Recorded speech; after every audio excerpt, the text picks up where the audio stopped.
خودش دعوتگر اسلام بی ادبی میکنه در مقابل خالق جهان. عشق خدا در دل، عشق خدا به عمل، عشق رسول خدا به عمل. استخدام کلمه عاشق به ذات ذوالجلال از نگاه عقیده بی ادبی هست و بی ادبی در عقیده کفر است. یکی بی ادبی در مقابل یک انسان عادی هست. تصور بکن این دو کلمه زشتی که به مادرت استعمال کردن نمیتونی، به پدرت استعمال کردن نمیتونی، به استادت استعمال کردن نمیتونی، خفه میشه.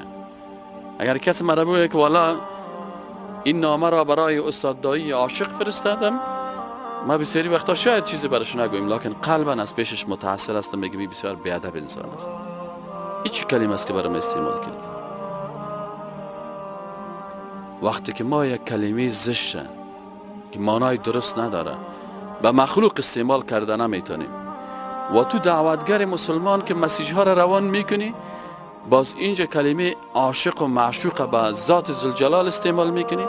چرا استعمال میکنه؟